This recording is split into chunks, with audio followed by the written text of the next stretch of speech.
يلا السلام عليكم، تحية حب واحترام لكل شخص يتابع الفيديو. حلقة جديدة نبديها بالصلاة على محمد وآل محمد. طبعا هاي الصور، هذول الدجاج بعدني ما شايف لهم يعني. ادخل الحديقة احبسهم اطلعهم العب. من اطلع قبل بس يشكشهم هم يطبون مكانهم. هسه راح نسوي إعادة تأهيل لهاي السلات. باعوا لها هاي السلات مال حتى الفنجز يلم بيها، مو فد الملكي، بس اكو بيهن افراخ وبيهن بيض.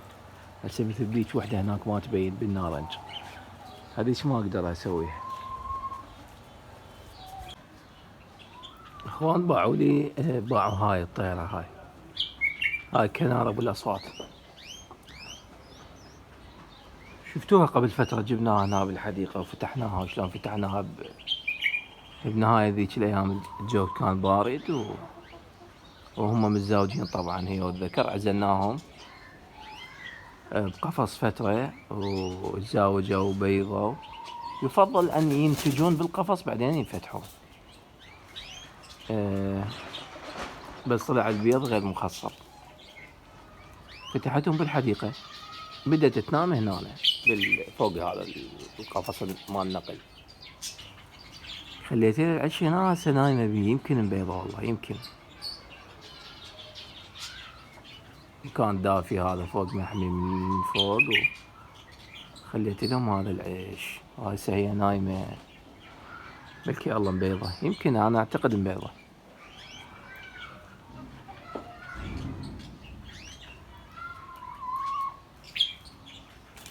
هذول بعدني ما شايفهم. طبعا هم بدأ الذكر يلقح الأنثى وهذا والنثية تطول بالبياضة تدخل جوه. وسويت لهم هاي مالتهم، البياضة كانت واقعة من جوه، حافرتها النثية وطالعة من يمها. هسه سويت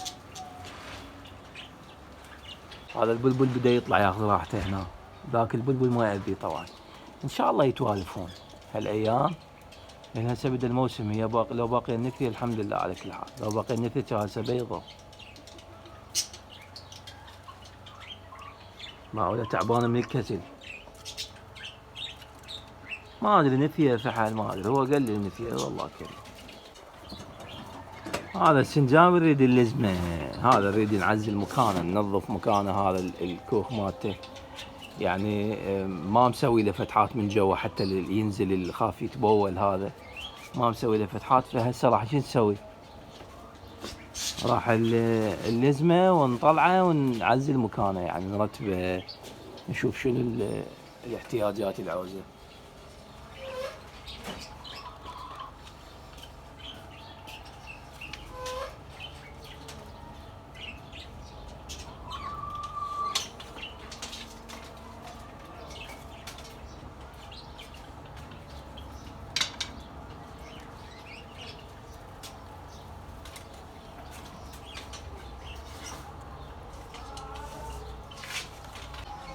راح افتح هاي، نجيب له قفص شبير، نجيب له هذا مال كناري مال اي شيء. هاي تنفتح طبعا، بس انا رابطها بسين لان يدفعها ويطلع، بس يدفعها يطلع. ايش راح اسوي؟ راح اخلي القفص هنا اخليه بالوجه، واخلي له بيه تفاحه، اي شيء يعني هو يحبها، خبز اخلي له. وافتح هاي، ابقى لازم هيجي يدخل بالقفص. نسد عليه الباب ونخليه بمكان على جنب، وبعدين يبدي ننظف له مكانه، لان مكانه كلش صاير وسخ. باعوا النوب، خليت له هاي عود بيها تراب، قالبها ولاعب بيها جوله. ها ولك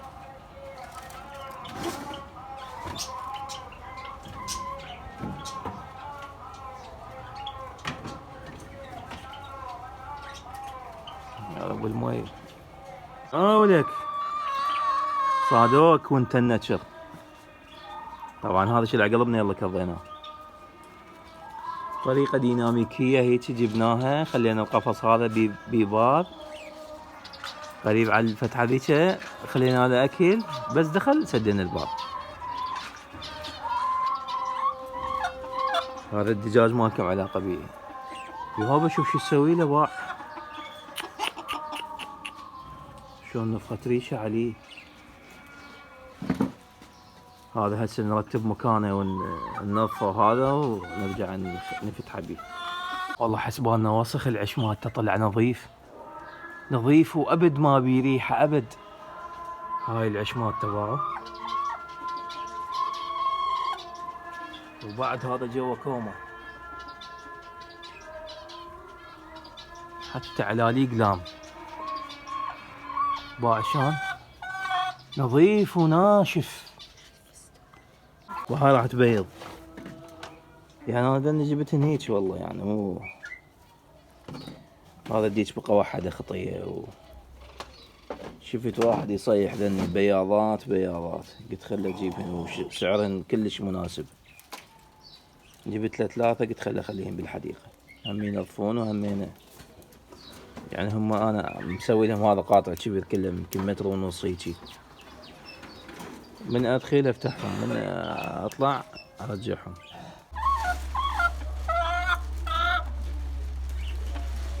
راح انا فاتح لهم الباب يلعبون يطلعون هذا وشويه ويرجعون، من اطلع بس احصرهم وانام ويطبون اسد الباب عليه. باحهم مخليلهم الليف مال نخل على اشياء من التبن هيك شي قليل، وجوا تراب. هذا بالمستقبل راح يصير مال السمان العادي، لان مكانه مو كلش كبير، يعني تقريبا 1.5 متر بنزال 70-80 هيك تقريبا، وارتفاعه كلش عالي يعني زين. صاير جوا هذا مال سنجاب رجعناه هسه، رتبنا مكانه ورجعناه.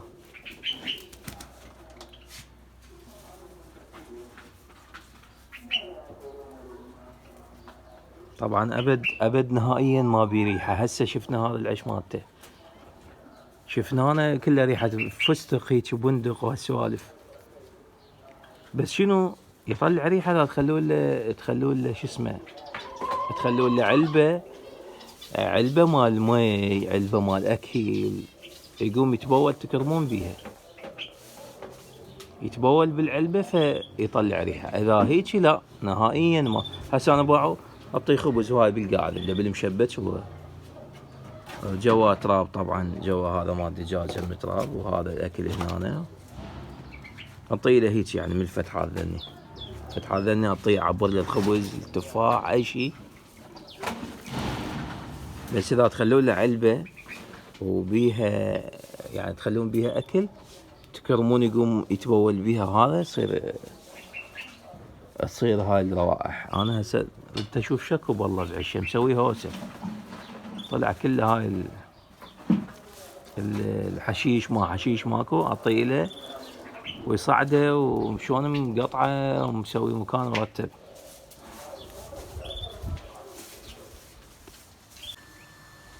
هذا سمان الملكي، والله ما ادري اشوف من يتكافزن وهذا،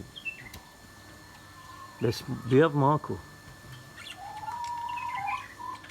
يمكن 2 فحله يمكن، والله انا اعتقد. هسه خطيت كنا نرتب بالحديقه وما مطيهم مي، هسه فتحت الصندة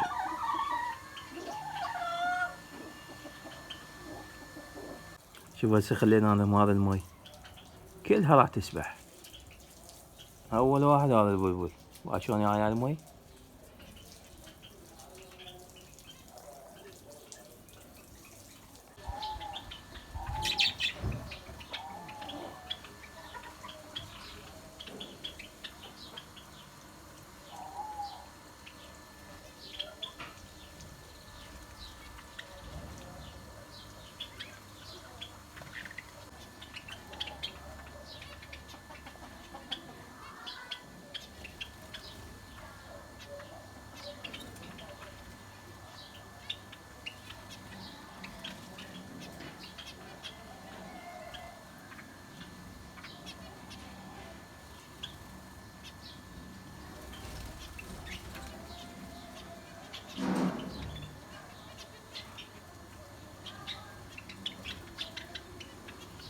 طيب بدأت الوفود تنزل، او هذا العطلان جاهم الديش راح يخرب عليهم الشغل كله.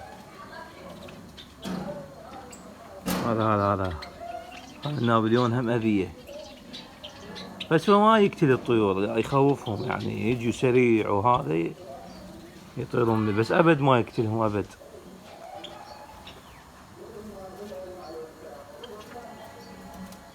حتى البلبل يخاف من يمه.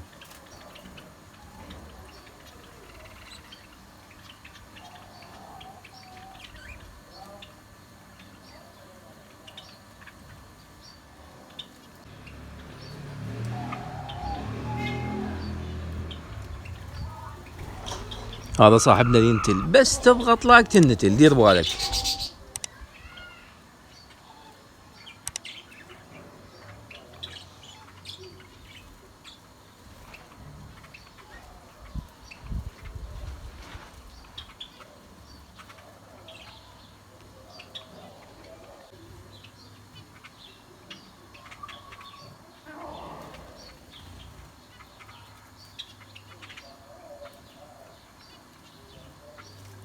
هاي شو وقت ما تشوفون الشمس يعني نازلة زينة، هذا خلوا لهم ما يسبحون.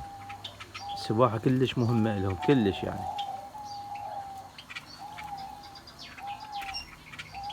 شوف هذا البلبل مالنا القديم، وهذا البلبل الجديد الحمد لله بدأ ينزل، هسه بدأ ينزل وبدأ يتعود على الأجواء.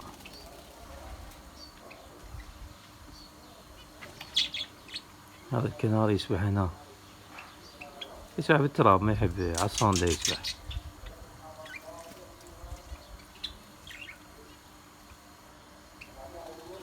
باش قد قريب عليه طاح. هاي التصوير ما يجي مرات.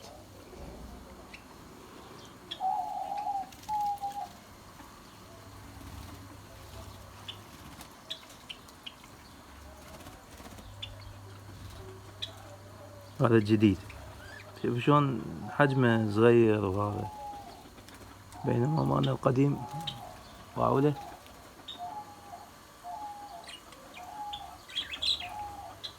هاي بدأ يشمس هنا.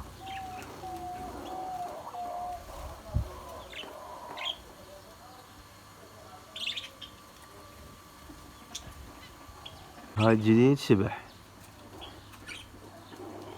شوفوا ما يكتله يعني، هيك يركض وراه اشياء بسيطة يعني، مو مثل ما يريد يكتله. يمكن نثيه والله، ان شاء الله تطلع نثيه، حتى لو نثيه بعد صغير يعني، ما ادري مدقور والله ما ادري. هذا النابليون.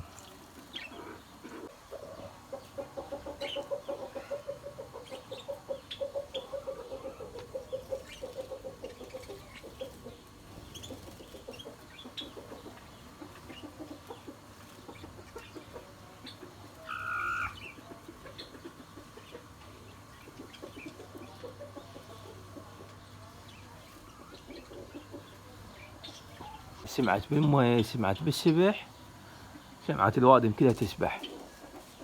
عافت بيضاتها وجت هنا. طبعا هسه مبيضة ما شوفتكم وياها، الحمد لله مبيضة وبيضها ان شاء الله هالمرة شاد. هاي بعدها تصيح تريد تبيض.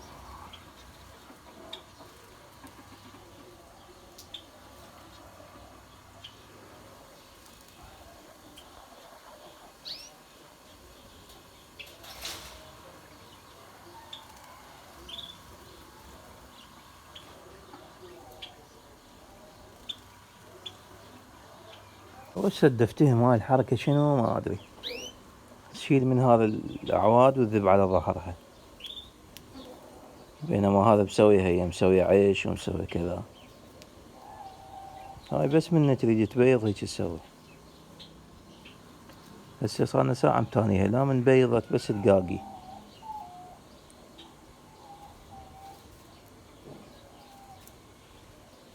ان شاء الله من تبيض اصور لكم البيضة مالتها. طبعا 3 يومية بيضة، مرات 2 مرات 3 بيضات، مرات وحدة، بس انه على العموم يومية بيضة. نام بيضة بالشباك. طبعا هن الفحل ينام هنا قديم، هاي الكناري فجبت لهم العيش خليته هنا. سبحان الله كم يوم وبيضت بي. هسه لين طيران واكل متنوع وهذا بيضت 4 بيضات، وهسه ما ادري حتى ما افحصهم. ان شاء الله افحصهم هاليومين افحصهم. هذا ذيلها، شوفوا هذا ذيلها. مكان دافي هنا، أنا ما يعني محمي تقريبا. معين بديك بيض، هذا بديك بيض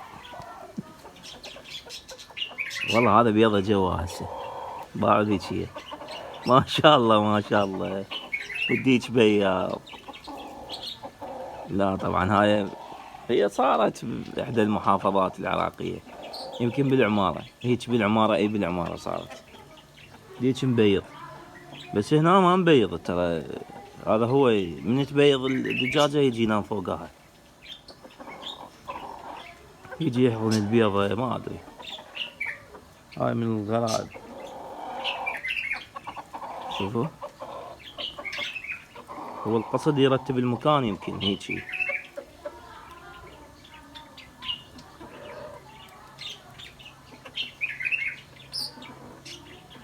هي بيضة راحت هو بقى يرتب لها المكان.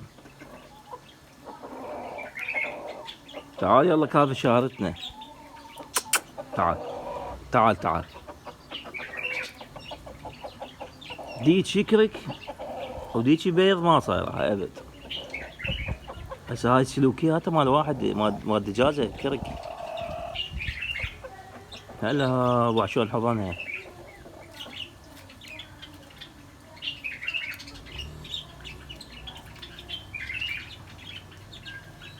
هي بيضت وقامت قاقلة. هسه كان اتصل لي لقيتها بيضة.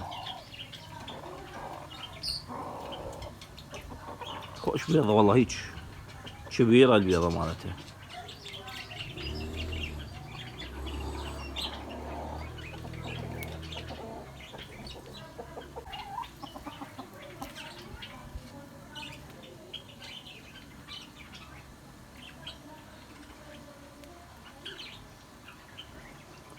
هذا بيض صحي يعني، مو مثل لاني كان مكانهن بالحقل وهذا، لا هنا بالحديقة ياكلن اكل طبيعي، شمس، حركة. بس بالليل اعزلهم هنا بهاي الخانة. باعوا هذا الفرخ. هذا الفرخ هذا من البارحة نزل، خالتي من العش ونازل. بس سويت اني رتبت بعض الاعشاش، رتبتها. هسه اشوفكم نموذج من يمين شلون سويت، حتى من يكبر يصير عمره كبير ينزل بعد، الا يصير عمره كبير يلا ينزل، مو صغير وينزل ويوقع. شوفوا هذا واحد، وهذا واحد ويا ابوه، هذا واحد هنا ويا ابوه، هذا واحد ويا ابوه، وهذا واحد، وبعد 2 يمكن بالاعشاش هيجي. هاي بداية الغيب. هاي بعدها تشوي، بعدها حارة، حتى حارة بعد. راح اجيبها هيجي احسن من هذا مال شو اسمه. بس يراد مكان والله، يراد قاع، يكون واحد عنده قاع كبيره يجيب هذا الدجاج. حتى الدجاج العرب هذا ياكل بيض صحي. بس هنا مكان صغير على مود الديك، كان شفتهم جبت لهم 3 دجاجات. هذا ايش مبدئيا، بعدين اطلعهم يعني ما اخليهم، اشوف لهم خانه كبيره هذا واطلعهم. هذا اللاتيني وجمال اللاتيني، يسمونه ابو خنجر.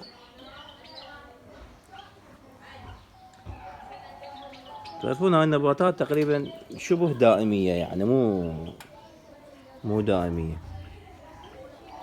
هذا يبقى من ينزرع تقريبا نهاية الشتاء، يتكاثر بالبذور وكذلك بالعقل، بس هو بالبذور افضل يكون.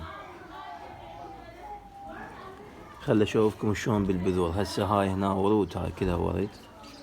البذر مالته مثل هيجي وازلاء هيك يعني. الورد مالته كلش حلو طبعا، وبألوان عديدة. هسه هذا الاصفر باعه، هذا يريد شمس، كل الورود تريد شمس. طبعا احد الاخوة يقول اريد شو اسمه، اريد فتح الاعشاش وهذا. يقول فيديوهات يعني رتمها واحد ولازم تسوي فد حركة فد كذا، فتح الأعشاش هالسوالف. طبعا انا تختلف شغلتي هنا، تختلف. هسه ما اريد ابرر لك وهذا، بس باع هسه مثل هذا العش، باع هذا كلش عالي، هذا العش كذلك، ذاك العش هناك بالشجرة كذلك، هذا النيش الأعشاش كذلك. وهاي الطيور احنا من نزعجها يعني شلون بعد تاخذ راحتها؟ ما تستمتع بالمناظر القريبة والبعيدة وهذا، نجي نقلب ومد ايدك بس خلي ارتب لكم موضوع فتح الاعشاش ان شاء الله. بس خلي ارتب السلال. هسه مثلا هاي السلة، هاي السلة بس خل غيرها، وهاي السلة الفوق همه بس خلي ارتبهن، اسويهن بغمق زين يعني، واكسيه بمشبك، وبعدين اخليه لليف، وبعدها نبدي نتجول بالاعشاش ونظام فتح الاعشاش مثل ما يسمونه البعض الاخوة. ان شاء الله بس صبركم علي، ان شاء الله راح نجري بعض التعديلات حتى بالموضوع طريقة التصوير وكذا. ان شاء الله راح نضيف هاي الفكرة مثل ما يسموها. بس خلينا نعدل بعض الاعشاش وبعدين نشوف شلون ترهم هاي موضوع فتح الاعشاش. طبعا هسه ما شاء الله كلها يعني تنتج الطيور وكل هذا. هسه باعوا